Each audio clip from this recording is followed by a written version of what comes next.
आ आ आई. Yes. ब ब बदक. क क कणीदार. आ हं? ख ख खमंग. ग ग गोकुळ तू. हा. अगदी घरच्यासारखं कणीदार खमंग म्हणजेच गोकुळ तूप. आणि आता परत गेलो तरी मी तुमची स्वतंत्र बैठक ही निवडणुकीनंतर केली. आपल्या समाजासाठी काय काय केलं पाहिजे हे आपण ठरवलं पाहिजे. मूळ लढल्याशिवाय आईसुद्धा दूध देत नाही, लक्षात ठेवा.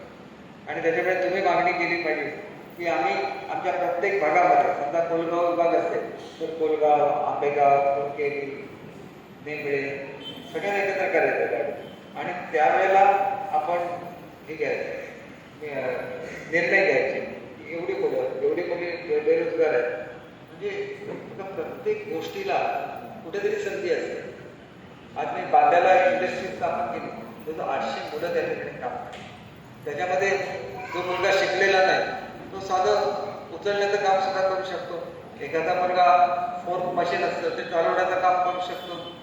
आपल्याला शेवटी चांगलं जीवन हे आपल्या नागरिकांना द्यायचं आहे आणि ते तुम्ही आम्ही सगळ्यांनी मिळून करून दाखवलं पाहिजे. आणि म्हणून मी आपल्याला खात्री देऊ इच्छितो की तुमच्या वस्त्यांमध्ये पूल बांधलेली, रस्ते नेले, लाईट लावल्या म्हणून प्रगती होत नाही. प्रगती केव्हा होणार? ज्या दिवशी तुम्ही शिकणार, ज्या दिवशी तुम्हाला चांगल्या नोकऱ्या मिळणार. नोकऱ्या प्रत्येकाला मिळाल्या पाहिजे तर बिलकुल नाही. लहान लहान व्यवसायामधून पैसे निर्माण होऊ शकतात. आपण एवढे छोटे छोटे उद्योग नाही केले. समजा काजूची झाडं असतील आपल्या घराच्या जवळ, त्या काजूच्या झाडाचं पासून जे काजू तयार होतात त्या मोठूचा रस काढणाऱ्या मशीन आम्ही देतो. पुढच्या काळामध्ये आम्ही आता ब्राझील करार करणार आहोत आणि जो चौथा शिल्लक राहील त्याच्यापासून सुद्धा आर्टिफिशियल मीठ म्हणजे मटणासारखा पदार्थ तयार करता येतो. हे सगळं झालं तर तुमचं भवितव्य बदलून जाईल. तुम्ही आपल्या आजूबाजूला वस्तीमध्ये, तुमच्या वस्तीमध्ये खूप जागा नसते, परंतु जिथं मिळेल तिथं जे उत्पन्न करता येईल ते उत्पन्न केलं पाहिजे. आणि तुम्ही मला सांगितलं पाहिजे की आमच्यासाठी हे करा. तुमच्याकडे काय केलं पाहिजे, तुम्हाला काय येतं हे तुम्ही मला सांगितलं पाहिजे. ते मला आपोआप समजू शकत नाही. आणि मग तुम्ही सगळ्यांनी मिळून एकत्र राहिलं पाहिजे. निवडणुका सुरू झाल्या की मग भाजप, शिवसेना, RPI एकत्र, आणि निवडणुका संपल्या की आम्ही एकामेकाशी भांडायचं. हे आधी बंद करू का? निवडणुका येतील त्याला येतील. आपण समाजाचा विचार केला पाहिजे, एकत्र राहिलं पाहिजे. आणि तुम्ही जेव्हा एकत्र राहा त्यावेळेला खऱ्या अर्थाने बाबासाहेबांचं स्वप्न साकार होईल. म्हणून मी मुंबईचा पालकमंत्री आहे. प्रत्येक दलित वस्तीमध्ये मी रिडिंग रूम दिलेली आहे जिथं मुलं अभ्यास करतात. प्रत्येक दलित वस्तीमध्ये मी लायब्ररी दिलेली आहे ज्याच्यामध्ये मुलं अभ्यास करतात. मुलं मोठी झाली तर ते आपल्या कुटुंबाचा आधार बनू शकतात. मुलं म्हणजे फक्त मुलं नाही, मुली सुद्धा आहेत त्याच्यामध्ये. उद्या तुम्ही ठरवलं पाहिजे की आम्ही सक्षम बनणार आणि मग सगळा समाज तुमच्यावर उभा राहणार. आणि म्हणून आपण पुढच्या काळामध्ये तुम्ही ज्यावेळेला ही निवडणूक संपली की महिन्यातला एक दिवस आम्ही केवळ तुमच्या समाजासाठी देऊ. पण तुम्ही सुद्धा तो दिवस घेतला पाहिजे. त्या दिवशी मेळावे घेतले पाहिजे. काय काय करायचं? बांबूची इंडस्ट्री आणायची असेल तर माझी चर्चा ऑलरेडी झालेली आहे आशा पटेलांची. आशा पटेलांना मी घेऊन येईल. कारण आपल्या 1 नंबरचा जिल्हा आहे त्याच्यामध्ये सगळ्यात जास्त बांबू बनतो आणि तो बांबू आपण असाच कापतो आणि मुंबईला पाठवून देतो. त्याच्यापासून नुसता रोजगार निर्माण केला तरी एकही दलित वस्तीमध्ये जागा आहे, एक मनुष्य बेरोजगार शिल्लक राहणार नाही. एवढी नुसती ताकद एका बांबूच्या ह्याच्यामध्ये. त्यांच्याकडे ऑर्डर असतात, हजारो पीसीसच्या ऑर्डर असतात. आपण हे करू शकत नाही का? पूर्वीच्या काळामध्ये काय असायचं, आपण चटया जायचं वगैरे काम करायचं, बरोबर आहे की नाही? आता चटयासाठी बांबू हा मशीनवर तयार आहे. आपण नुसती विणून द्यायची तर त्याच्यापासून प्लायवूड सुद्धा तयार होऊ शकतो. म्हणजे त्याच्यामध्ये तुमच्या कोऑपरेटिव्ह सोसायटी होऊ शकतात. आता तरी मी महिलांसाठी एवढं केलेलं आहे की महिलांचे जे बचत गट आहे चांगल्या चांगल्या लक्झरी गाड्या, बसेस खरेदी करण्यासाठी पैसे दिलेले आहेत आणि बचत गटाने त्या चालवायच्या. लोकांना घेऊन जायचं. तुमच्याकडे 5 मुलं आहेत जी ड्रायव्हिंग करू शकतो, बरोबर आहे? एक हाऊसबोट 1 कोटी रुपयाची असते, ती सुद्धा महिलांना चालवायला देण्याचा निर्णय घेतलेला आहे. कारण उद्या त्यांचं उत्पन्न वाढतं. चालवणारा एखादा तुमच्यातला एखादा तरुण असू शकतो. मग असं प्लॅनिंग केलं पाहिजे की समाजामधला जो सर्वात शेवटचा वर्ग आहे ह्याला आपण ताकद दिली पाहिजे आणि त्याच्यासाठी इच्छाशक्ती लागते. तुम्ही आमच्याकडे समाज मंदिर जाऊन बघा, आमच्याकडची लाख्या वस्ती जाऊन बघा, प्रत्येकाला बंगल्यासारखी घरं दिलेली आहे.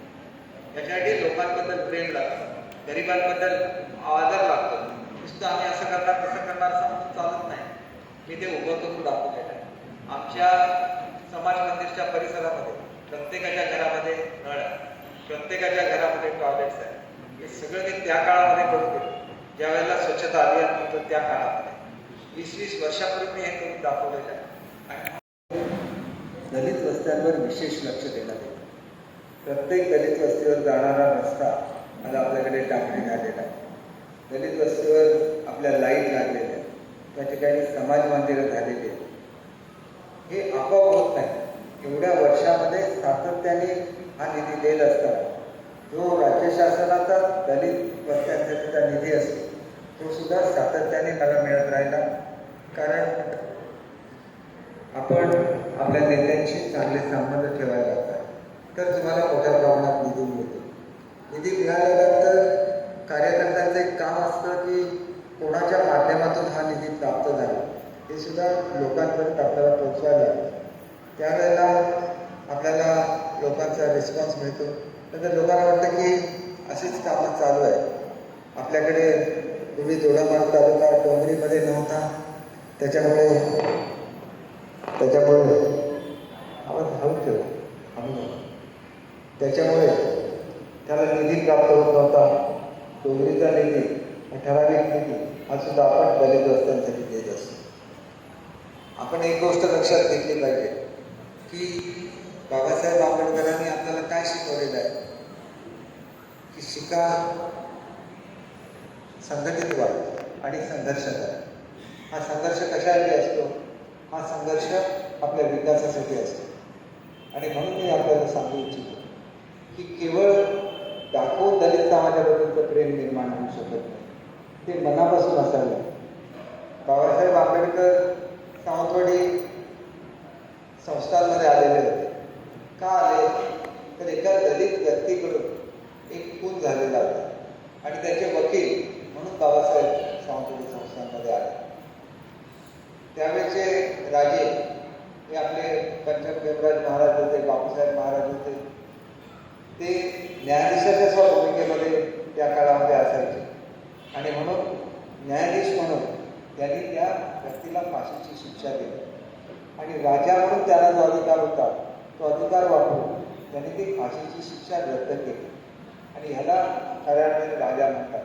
आणि म्हणून बाबासाहेबांच्या आत्मचरित्रामध्ये या गोष्टीचा उल्लेख आहे की कशा रीतीने सावंतवाडीच्या राजाने एका दलित बांधवाची शिक्षा रद्द केली.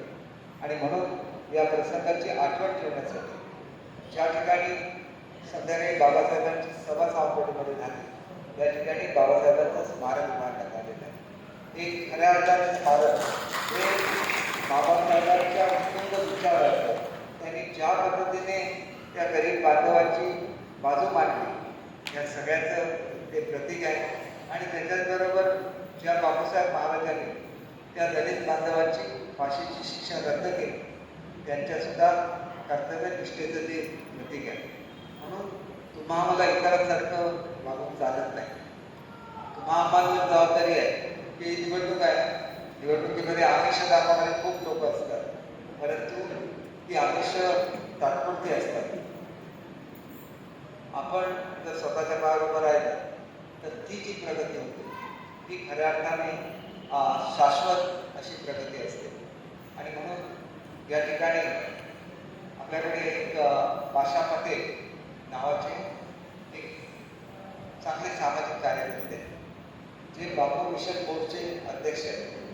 आणि त्यांनी मला असं सांगितलेलं आहे की हल्ली तुम्ही जर 5 स्टार हॉटेलमध्ये गेलात तर तिथं जो टूथब्रश असतो तो सुद्धा बापूचा बनवलेला असतो. तिथं जी फणी असते ती सुद्धा बापूची बनवलेली असते. आणि ह्याला फार मोठा दर मिळू शकतो. आपण बघतो की आपल्याकडच्या अनेक महिला असतात बांबूवर काम करतात. परंतु बांबूपासून असे पदार्थ बनले पाहिजे की ज्याच्यामधून तुमचं उत्पन्न वाढू शकेल. आणि म्हणून आपल्याला केवळ बोलून चालणार नाही, आपल्याला याच्यात काम करायला लागेल. ज्या अनेक योजना मी गोरगरीब महिलांसाठी आणलेल्या आहेत, त्याच्यामध्ये बॅकयार्ड पोल्ट्रीची योजना आहे. आणि तुम्ही तुमच्या घरामध्ये कोंबडीचं पालन केलं तर त्या खुल्या जागेमध्ये सोडायला लागतं. आणि मग त्या कोंबड्यांचं जे अन्न दिलं जातं हे सेंद्रिय अन्न असतं. आणि त्याच्यामुळे त्याचं जे अंड असतं ते 10 रुपयाला असं अंड विकलं जातं. मग तुमच्यापैकी किती लोकांना आमच्या कार्यकर्त्यांनी ही माहिती दिली मला माहिती नाही. कारण जवळजवळ 4,500 महिला या आज या कोंबडीच्या व्यवसायामध्ये काम करतात. अनेक महिलांना आपण शेळी आणि मेंढी देतो. म्हणजे 10 शेळ्या आणि 1 मेंढी आपण देतो. म्हणजे 6 शेळ्या आणि 1 बकरं. मग त्यांच्यापासून लोकांचं उत्पन्न वाढलेलं आहे. आपण फक्त असंच म्हणतो की जर एखाद्या विशिष्ट समाजाची लोक असतील तर त्यांनीच फक्त शेळी मेंढीचं पालन करावं असं नाही आहे. ज्या व्यवसायामधून तुम्हाला फायदा मिळू शकतो, ज्या व्यवसायामधून तुमचं उत्पन्न वाढू शकतं, तो व्यवसाय आपण केला पाहिजे. आता आम्ही नवीन एक स्कीम आणलेली आहे की देशी गाई द्यायचा आणि गोठा द्यायचा. ती स्कीम आहे. तुम्हाला बांबूवरचं काम करायचं आहे तर बांबूवरची मशिनरी सावंतवाडीमध्ये तुम्ही इथं जर इथल्या नगरपालिकेच्या समाज मंदिरमध्ये गेला तर बांबूवर प्रोसेसिंग करणारी सगळी मशिनरी त्या ठिकाणी आहे. आमचे दिवसभरातले सर्व अपडेट्स, ताज्या घडामोडी आणि थेट लाईव्ह पाहण्यासाठी सबस्क्राईब करा, लाईक करा कोकणचं नंबर 1 महा चॅनल कोकण 7 लाईव्हचं YouTube चॅनल.